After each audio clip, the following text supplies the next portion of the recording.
What's up, y'all? We are live, back again. Another edition of Fight Court. I'm Dean Thomas. We got my boy, Ryan Quinn, on the ones and twos. He live, I'm live. We're going to kick it. We're going to do things. Hey, what does that mean when people say you're on the ones and twos? I always played like I know what it meant. It's just like you're here. What does it mean? Is it drums? Is it guitar? I don't know. Any fans going to help us out? That'd be great, because I've been saying that for like 35 years. Oh, yeah, the ones and twos. Yeah. Oh, what the hell that mean? What does that mean? Maybe it's the drums, like the beat or something. I don't know. Dude, you know, my cousin texted me the other day when, speaking of like sayings, when the Knicks beat the Celtics, you know, we're all from New York, he's Knicks fans, and he texted me, "This is a straight fucking mollywop." I was like, who says mollywop? Like, I don't know if I'm impressed or embarrassed. Well, I like when people use old or stupid terms like that, like mollywop, terms that no one else uses, like mollywopped. Mollywop. I was saying it all weekend. You know, that's always cool to me. I like that. So before we get into it, I just got video footage today. Jillian Robertson, she's out training with Rose Namajunas right now. They out there kicking it. So I got video footage. I'm not going to discuss what happened though, but I just wanted to throw it out there that I got the footage. Awesome. I ain't going to tell you what happened though, but I got the footage. Were they running? Were they? No. Was it grappling, stand up? A little bit of everything. A little bit of everything. A little bit of everything. Very I don't kiss and tell though. But all right. Fair enough. Fair. But speaking of Rose Namajunas, she had an opponent once who happened to be Erin Blanchfield, who we had on the show last week. And she's fighting this week against Maycee Barber. And I can't wait for that. I'm working this. What do you think? I like Erin. I really like Erin. You know, I saw some news surrounding the fight that as of last week, Erin was a little hesitant and thinking that Maycee might pull out. Doesn't seem like that's the case now, though. You know, it's Tuesday. We haven't heard anything yet. But it wasn't due to like illness or injury. It was due to, historically speaking, Maycee has a reputation for pulling out. So I mean, I could see the concern there. But no, I really like Erin in this fight. I think she's finding her stride. Maycee's very good, very tough everywhere. She can keep herself safe in almost any fight. But I just think that we're going to see Erin both finishing the exchanges as well as winning the grappling and takedown battle. So I'm going Erin. All right, let's address the first thing you talked about first, and that is Maycee pulling out. It's crazy because, and you're right, it's not necessarily a situation of someone always, or someone being afraid or scared, but some people just have this thing about them that, and they just, for whatever reason, like fights, it's harder for them to make it to fights for whatever reason. And we've all known people like that in life. Yeah, that's the one thing we kind of have to, when we talk about fighters, certain things, we have to try to relate it to other areas of our lives. And like showing up to a fight is like anything else in life. Like we knew people who just for whatever reason, like, damn, that motherfucker always absent from school. Yeah. Like, you know, like, he's not going out tonight. Yeah, he ain't gonna meet up. He's not going out tonight. Like, what are you talking? Like, we always know somebody like that. Like, honestly, like Khamzat Chimaev is very similar. It's the same. In fact, he's more likely to pull out of a fight than anybody we know. Yep. And it's clearly, it's not that he's afraid. It's just he's got like all these things in his life that seem to get in the way of him showing up to doing things. And I think Maycee might fall into that category a bit too, where she's probably got other things in life, whether it's injuries or family or just something, whatever. I don't know what it is, but just, and it's true though. There's just something going on because there was a real concern for Erin for that. And I agree with her. You just triggered something. It makes me think. It seems like Khamzat and Jon Jones get injured more in training than they do in fights. Yeah, no doubt about that. Yeah. But yeah, I mean, I see the concern with Erin, especially, you know how it is. You're getting a week, 2 weeks out from a fight. You're like, oh, this better happen. This better happen. Like energy's high. But how do you think, stylistically speaking, the fight goes? I think, well, I'm working the card, so I actually have to do some studying of both of the fighters. So you guys will get the first dibs on this. All right. I'll give you the first dibs on this. I think stylistically, it fully favors Erin Blanchfield because of the way Maycee has evolved into a fighter. I think, for Maycee, when she fought Jillian, and she beat Jillian pretty handedly, she was really good on the outside. Yeah. Really good on the outside. Really good at switching stances, fighting from both sides, really accurate, really ferocious. And then something happened in her style where she felt like she needed to be really close to do the damage. And I get that too. Like if you want to do damage, get close to him. If you want to do a lot of damage, stay really close to him. And that might be what's governing her mindset in fights, but she tends to want to clinch and do damage from in the clinch and from that range. But when you're dealing with somebody like Erin Blanchfield, who's really good in that range at taking you down, tying you up and taking you down, it doesn't seem fit for Maycee. So I think stylistically, because of that reason, I think Erin Blanchfield has huge advantages because she's so good at taking people down from in close. I like it. I think you're onto something, Coach Thomas. Yeah. And then when Erin gets you down, and I've always said this in the past, is that, and it's very visible too. Like you can see this, Ryan. It's very noticeable. Like her system, when she gets on the ground, is super strong, and she forces you into her system. And if you get into her system, there's only one way out. It's tapping. Yep. Yeah. She's fluid down there. A lot of fun to watch. Back to Maycee. I feel like sometimes that happens. Like she always had like really high volume, like impressively high volume, especially even when she switches stances. And then, when you work inside for whatever reason, I wonder what she was training. Like, was she doing that? She was trying to train her wrestling defense and she just got used to being inside and then she lost a piece of her identity. It's always interesting when that happens. I did notice that in the last fight though. Like she was very active, but the damage wasn't just completely there. Which I think Erin just, whether both grappling and striking, is going to create damaging situations. There is damaging situations with grappling, and we could see it on Saturday. So yeah, I just really like Erin in this fight. All right, I'm going to take a crack at it though, Ryan. I'm going to take a crack at why I think Maycee fights the way she fights, and why she gets in close, and why she tries to fight that fight. Because I really do believe that she wants to take you down. I believe that in her head, she wants to get in close to take you down, because when she's on top, she's so ferocious. Mm-hmm. Like her ground and pound when she gets on top is wicked. She's so wicked. But I think she's not where she wants to be yet in terms of taking people down. So if you're not able to get takedowns, but you're able to get inside to go for takedowns, she's doing that often because she's just not able to get the takedowns. So I think there's where the roadblock is in her game, is that she's not as good at taking people down as she wants to be able to do her thing, her best thing. And that is her ground and pound is really wicked. So how do you, if you're coaching Maycee Barber, how do you get her to start taking people down? Well, you just have to have, I think she needs a couple stronger options. Yeah.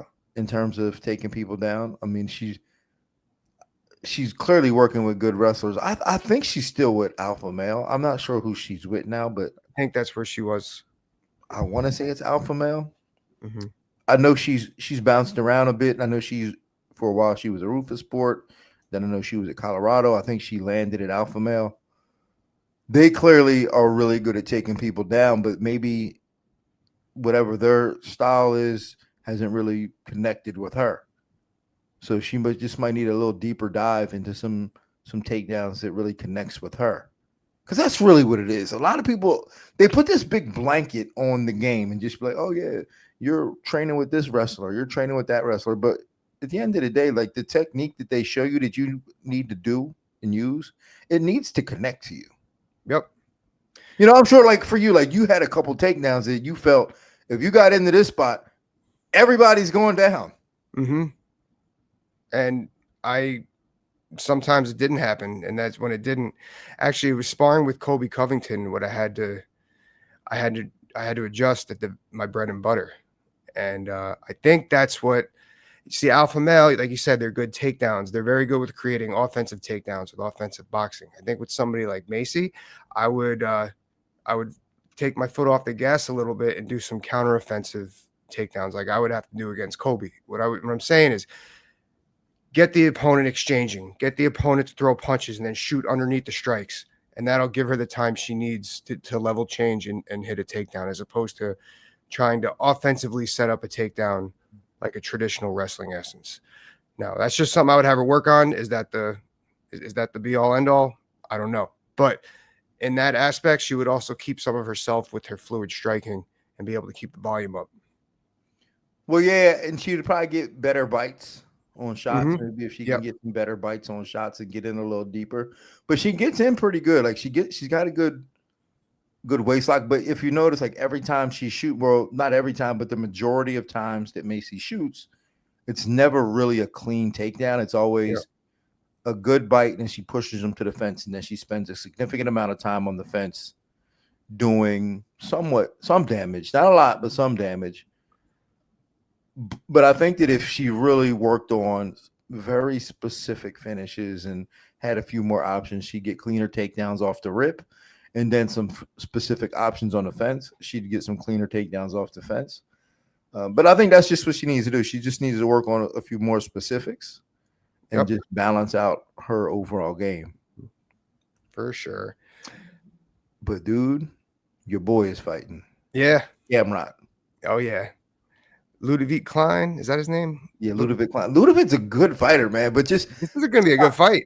Stylistically, Gamrot is he's a nightmare style for any fighter. Yeah. For any fighter.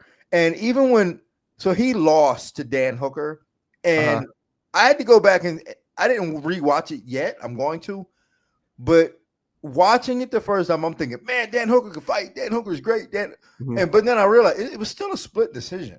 Yeah. It wasn't all that one-sided for Dan. It wasn't one-sided at all for Dan Hooker. It was a split decision for Dan Hooker. So it was still close. Mateusz Gamrot is a nightmare of a matchup for anybody. He's just so pesky and resilient. It's like, shit. Like, I still think it's going to be a good fight, but I think it's going to be I think it's going to be an exciting fight. I'll just say that because Klein is really, he's got solid striking. He mixes up the kickboxing and everything. He's a little slow, and it tells me that, Gamrot, much improved striking. It tells me that he's going to throw 3 or 4 strikes to Ludovic's 1, and we're just going to see a lot of swatting out there. And I think that Gamrot, he'll go to the cage he'll go to the ground if it's there, but I don't think he's going to be worried about standing up and striking with him either, because he's just so and he doesn't get tired. But one thing is, he was, for the first time in his career, we saw him outspoken about how he was upset about something about a month or so ago. And he does not seem like the kind of person that's going to carry that with him. He's someone who I've seen put through a lot of adversity. I remember when he came to American Top Team, and he was like really, really sacrificing to make it where he is. So I don't think that that's going to be an issue, but I do wonder if that might carry with him to the cage a little bit and see if something happens. I don't think it's going to be, but this, like I said, this is the first time, but we're seeing this out of him. So I do wonder if that will carry. Man, I don't know.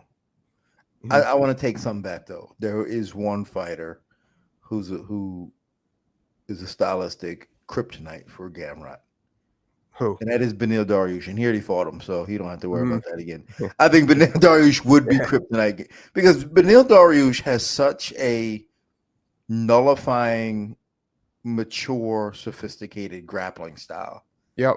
That he did such a good job of not allowing Gamrot to get going and just shutting him down before he got an opportunity to get moving, because he's such a good grappler himself, but in a way that's mature and efficient. That and I think that would happen 9 out of 10 times if they fought, that he would just kind of shut him down. And again, just the sophistication and maturity that Dariush fights would give Gamrot problems. I think Gamrot needs these young, wild guys to want to match his intensity, and he's going to beat you in that spot every day. Yep. I agree with that. I agree. So with that being said, I think Ludovic Klein's got a long night. Yeah. What do you think about how do you Ramez? Yes, yeah. Ramiz Brahima. Morris Park, the boxer. Hell yeah. Morris Park boxing. So he got a new opponent. I don't know if you saw that. He was supposed to be fighting Oban Elliott. He's fighting Billy Joe. Billy Ray Goff. Billy Ray Goff. Yeah. From Connecticut. Is he from Connecticut? Yeah, I actually looked that up a little while ago. He was CES champion, so I thought he was from Massachusetts. So I thought we were going to see some Boston, New York City going on, but he's from Connecticut. Close enough, man. We still get New England versus New York. Yeah, we can call it that. We still get it. We still get the Jets versus the Patriots. Yankees, Red Sox. Yankees, Red Sox. Celtics, Knicks. Oh, I hate that. Everyone I work with is from Boston now, and I'm like, oh, this fucking play. They have the accents and everything. You're like, oh. Is everybody from Boston?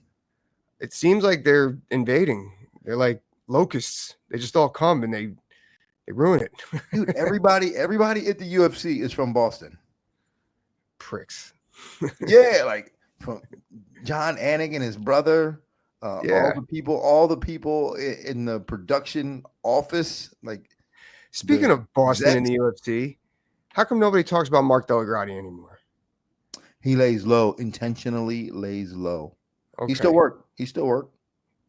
Okay. I spent Christmas with them last year. So yeah, you're right. I remember that. That's my dog. Yeah, Mark Delagrati is my dog, but he lays low. At one point, and this is a good observation. I'm glad you brought this up, because at one point, Mark Delagrati was in the streets. You know what I'm saying? Mark Delagrati would after the fights, he'd be at the hotel bar with the crew, before he's going to dinner with everybody. With that hat. Yeah, with the hat, glasses, and he always smelled good too, man. He got the best cologne. I'm like, yo, man, let me get some of that. Like, in fact, I would just shake his hand and then rub my hand on my face. I've been there.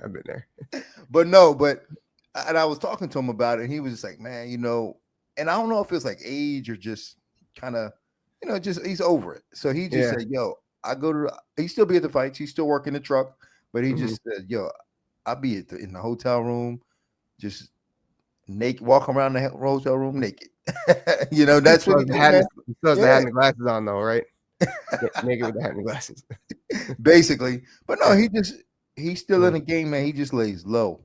And I be doing the same thing. A lot of people think because I be going to all these places that we be out there wilding, and I be in the room, man. I don't even like now I'm to the point, man, where I order room service, but sometimes, man, I'll order Instacart in the beginning of the week and just eat hard-boiled eggs all weekend. Crazy. So what's going on in the heavyweight division right now, man? Man. Did you know there's a legit petition on change.org to strip Jon Jones of the title? Last night I saw it was 50,000 people. It could be more. Is it more? Well, so I spoke about it today. The first day it was 20, and then I think as of the writing, when I read it, it was like 40 something. So if you're saying it's 50, okay, maybe it was a screenshot on X. Could be wrong. It's probably 50 or more now. I don't think that's close to enough, though. Check this out. First off, I think Jon Jones should be stripped as well. I think the precedent for the UFC title holders has been set along good. Now I understand Jon is a different case because he is Jon Jones. He's the greatest of all time. Maybe there's some concessions for him there.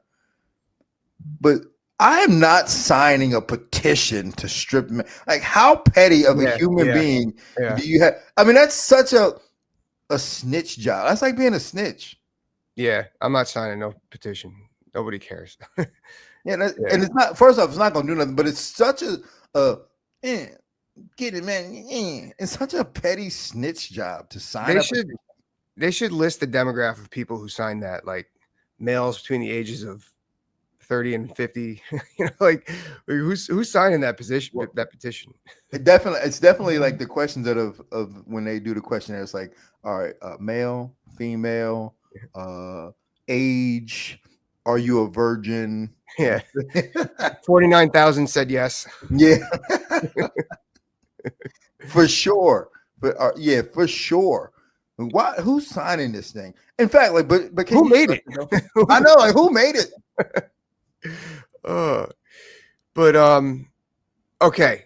No, I at first, until a few days ago, I'm like, whatever, the fight will happen whenever.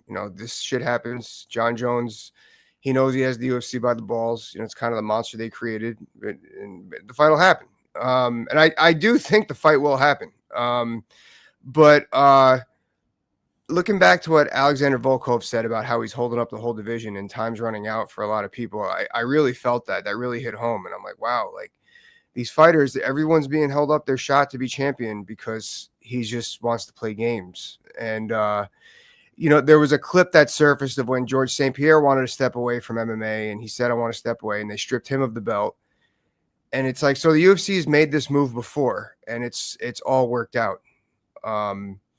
And it did. The UFC never got GSP versus Robbie, which was talked about while Robbie was champion, but it didn't matter. Nobody cares. Nobody cares. And I think that things will work out in this way too. Now, I go ahead. What's your full opinion? I have a couple other things to add about this. Well, part of the good thing about boxing is that when fighters refuse to fight the mandatory challenger, they strip them. And it's not necessarily that Jon is refusing to fight the number one challenger, even though he kind of did by accepting the Stipe fight a year ago. He's still kind of refusing to fight. I think that there needs to be a new precedent set in the UFC that says if you're a champion and you don't fight in a certain amount of months, then you get stripped. Yeah, it's just the way it should be. And that should even, I honestly believe that injury might even be a good reason to. Now, there should be a stipulation that says, all right, but when you come back, you get the first crack at the title. Yeah. I think for Jon, and I actually think that it might even do bigger business if they strip Jon of the title, and then whoever had the belt, Jon comes back and fights them. If he wants to come back, he comes back and fights them. I think that's bigger business to have Jon fight whoever's the official heavyweight champion of the world. And then if he wins, it means something. It means more because he's getting the title back. He's now a 2-time heavyweight champion. So, like, yeah, I'm with you on that. I think it should be like, I'm willing to give some flexibility to the champion in Jon Jones's case. I don't think they should do 12 months because then he's going to fight on the Madison Square Garden card every year, and then nobody cares. I think it should be 10 months, so but hopefully they'll fight before that. But I mean, shit, I would love to see these guys fight at least twice a year, but that's just not going to happen. They're just not going to do it. But 10 months is not a bad thing. Yeah. 10 months will work. So then they could do a Vegas. Then, we got to hold, we got to do it here. And, it creates flexibility. You put your champion on other cards, throughout the country. But I really wonder too about like, and this makes me think like, if you fans that are economists out there, this is kind of your thing, but like how much money, like say like the heavyweight division is being held up because Jon Jones versus Tom Aspinall is it's the biggest bang for your buck that the UFC has on the table right now. But what if let's say that fight's not going to happen, and then they placed marketing and activity towards the rest of the heavyweights in the division.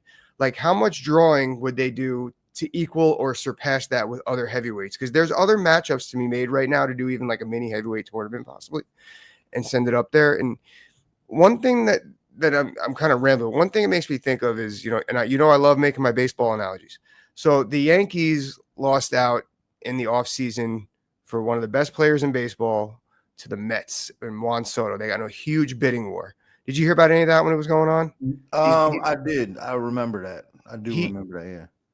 Yeah. The Mets outbid the Yankees. I think it was like $3 million. He's getting $765 million over 15 years to play baseball. And crazy money, right?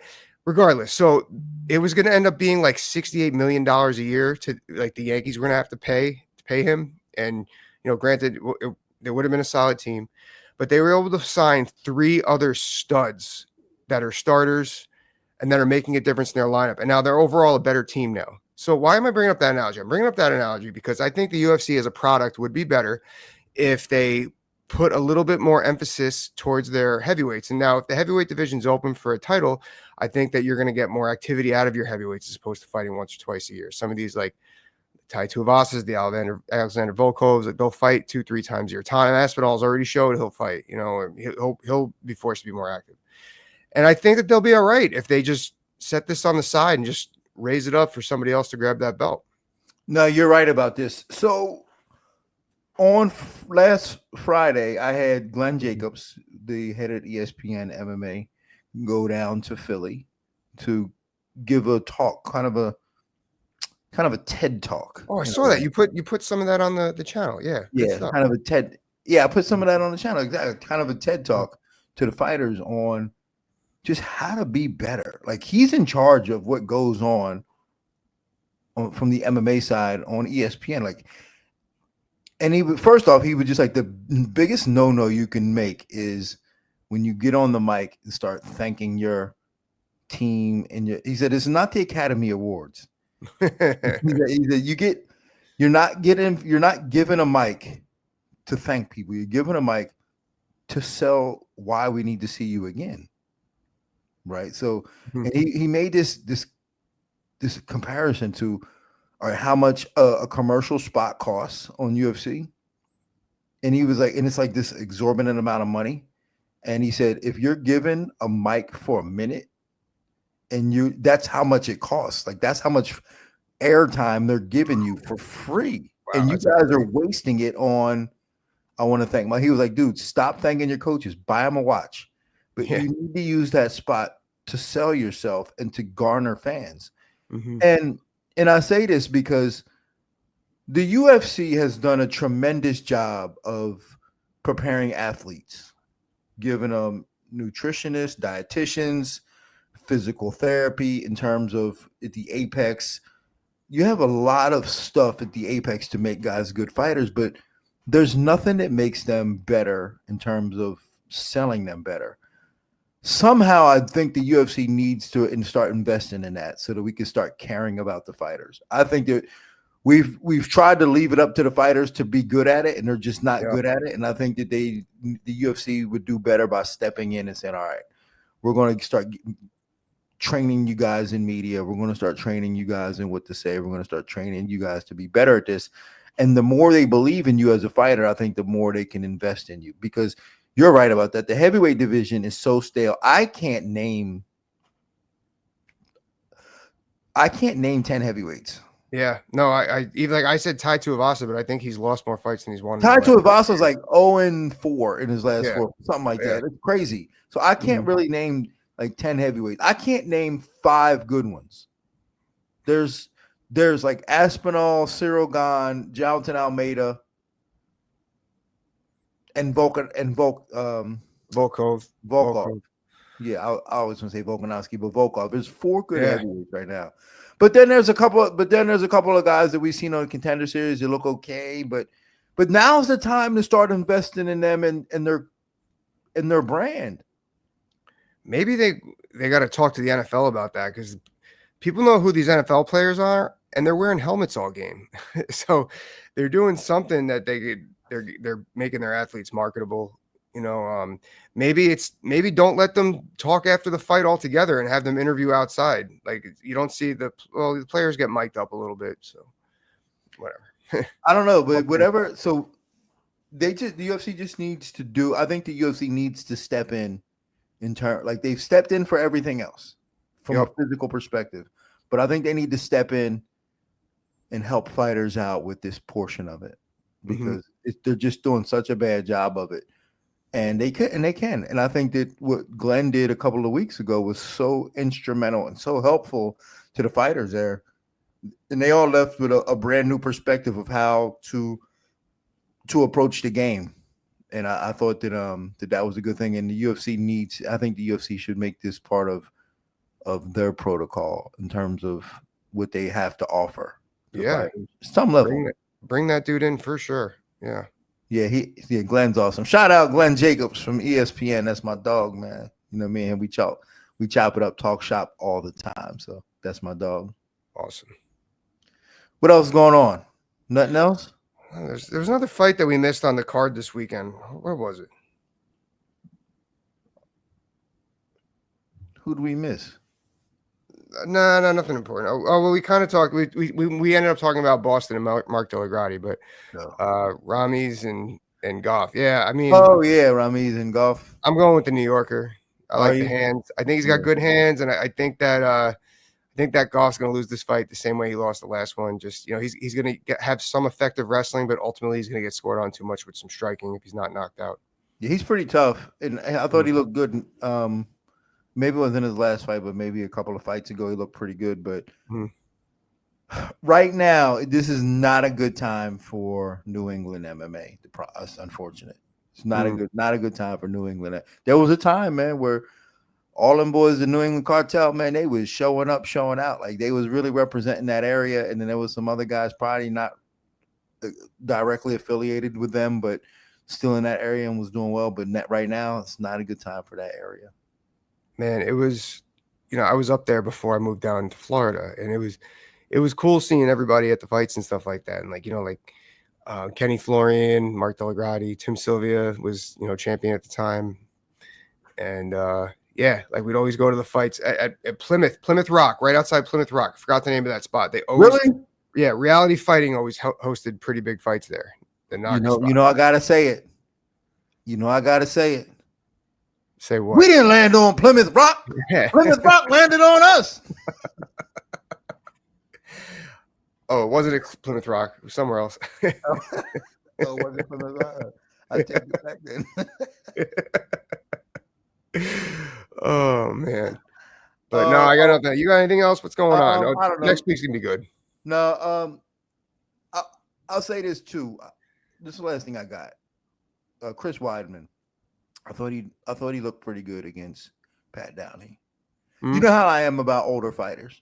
Yeah. But I'm also on the side of older athletes and fighters grappling. Yeah. 100%. I'm 100% okay with that. I actually enjoy it. And I thought he looked really good against Pat Downey. I didn't watch Downey was a savage, man. Yeah. I know that. I didn't even tell me about it.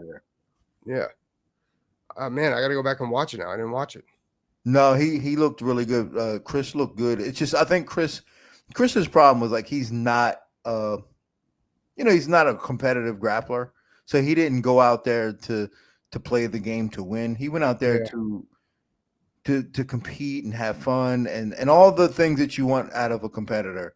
It's just, he needed that strategic advantage in order to beat a guy like Pat Downey. And he didn't. Yeah. He didn't have it. I don't think he really cared that much, because in overtime he somehow went for a body lock throw, like a Greco throw on Pat Downey that failed earlier in the match. And it failed, and it cost him big time. And I thought just strategically it was a terrible idea. But up until that point, and he was really wearing Pat out. All right, I gotta go back and watch it. Yeah, it's a good match, man. Like I said, Chris looked good. Chris is a really good competitor. So shout out Chris Weidman for stepping out of your comfort zone and giving us a little bit more greatness. Because I'd much rather see that than you in the GFL or any other organization. I think GFL is officially no more. I mean, it hasn't come out and said, but they said they were going to reschedule in June, or actually, I think they were going to reschedule in May, and nothing yet. June, player. Yeah. Just keep pushing, keep kicking the can. Just keep kicking the can.